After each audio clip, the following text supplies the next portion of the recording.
Smriti Irani cylinder sir पे लेकर road पे डांस करने निकल गई थी। 300 का सिलेंडर था। जब से चुनाव की घोषणा हुई है उससे कुछ दिन पहले पेट्रोल का दाम रुक गया है। ठीक, न बढ़ रहा न घट रहा है। पैसा बच रहा है, उससे आज हथियार खरीदे जा रहे हैं, सड़कें बनाई जा रही हैं। लद्दाख और वहां तक हमारा पूरा कब्जा हो चुका है। कुछ महंगाई कहाँ नहीं है? एक मिनट, हाँ एक मिनट, बतिया आप बात किए, हम सुन रहे थे। अब हमारी भी बात सुन लीजिए। स्मृति ईरानी सिलेंडर सर पे लेकर रोड पे डांस करने निकल गई थी। 300 का सिलेंडर था।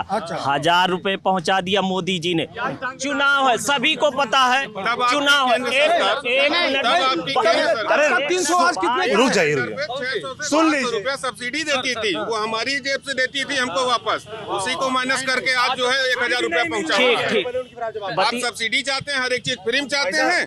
आप शिक्षा मांगिए फ्री में, हाँ ठीक है, स्वास्थ्य मांगिए फ्री में। पहले बतिया पूरी सुनेंगे।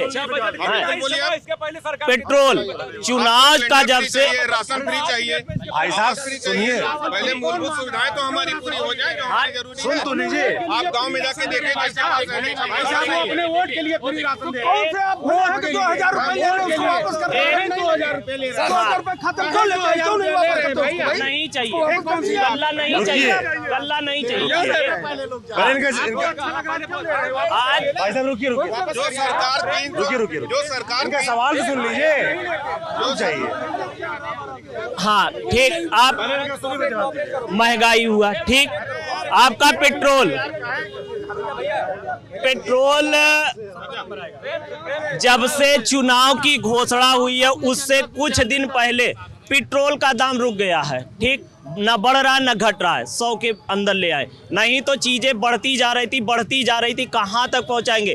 कांग्रेस जब छोड़ के गई थी, कच्चा तेल अंतरराष्ट्रीय मार्केट में $120 प्रति बैरल खरीदती थी, देती थी कितने में? इनकी सरकार आई, सत्ता परिवर्तन हुआ 14 में, और कच्चा तेल कीमत क्या हो गई अंतरराष्ट्रीय मार्केट में? 30 बैरल हो गई। ठीक, मतलब $30 दो तीन चीजें कह रहे हैं। हाँ। महंगाई की मुद्दा उठा रहे हैं। रुक जाइए, आप सवाल सुन, ठीक, रुक जाइए। 30 महंगाई की बात ही कर रहे हैं। सबसे पहले कह रहे हैं सिलेंडर महंगा हुआ। स्मृति ईरानी उस समय तो विरोध प्रदर्शन करती थी, और दूसरी बात इन्होंने कही कि पेट्रोल डीजल के रेट जो लगातार बढ़ रहे थे, चुनाव आए तो वो रुक गए, है ना। इन्होंने कंपैरिजन करके बताया कि उसमें प्रति बैरल क्या भाव थे, और बीजेपी सरकार में कम रहे फिर भी रेट बढ़ते रहे। तत्कालीन तो दिखाई दे रहा है, लेकिन इसमें आप इतिहास में जाइए। कांग्रेस के शशांक शेखर सिंह, आप इतिहास में जाएंगे, थोड़ा सा देखिए पीछे जाके। कांग्रेस के समय में छोटे छोटे देश हमको आंख दिखाने का काम करते थे। उस समय महंगाई की बात हो रही भाई साहब, छोटे नहीं बात करेंगे। उसी पे आ रहे हैं। नहीं, उसी पे आ रहे हैं। अब वो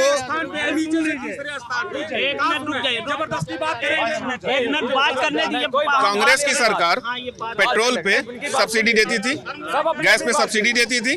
वो सब्सिडी हमारे ही कमाई का पैसा, टैक्स के पैसे के रूप में जो सरकार को जाता था, उसको सब्सिडी में हमको वापस कर देती थी। वो सब्सिडी न देके यही सरकार आज की डेट में जो ओरिजिनल रेट है उस पे हमको सामान दे रही है, चाहे पेट्रोल हो गया चाहे गैस हो गया।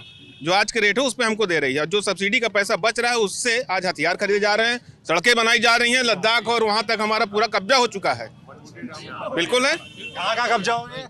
300 किलो RDX भी पहुंच जहाँ तक हमारा देश था वहाँ पे आज की डेट में, जहाँ तक हमारा ये कब्जा हो गया ना, 3 बीघा भूमि विवाद भारत और बांग्लादेश के बीच था। मोदी जी जैसे ही सत्ता में आए, 3 बीघा भूमि वाला मुद्दा कैसे खत्म कर दिए जानते हैं आप? उसे दे दिए बांग्लादेश को। पता कर लीजिएगा, ठीक है, मैं भी पढ़ाता हूँ, हमें भी समझ है इतनी। आप कह रहे कब्जा कर रहे हैं, आप कह रहे हैं कब्जा आप कह रहे हैं महंगाई नहीं है, और महंगाई जो हुई है वो सब्सिडी मिलती थी, और वो सब्सिडी सरकार लेके देश का विकास करवा रही है। बिल्कुल खत्म कर दी है, विकास हो ही रहा है। आप सामने देख लीजिए, आपके अपने जिले में NTPC का विस्तार हुआ। जहां पहले 500-600 यूनिट बिजली बनती थी, वहां 1000-1200 यूनिट बनने लगी है।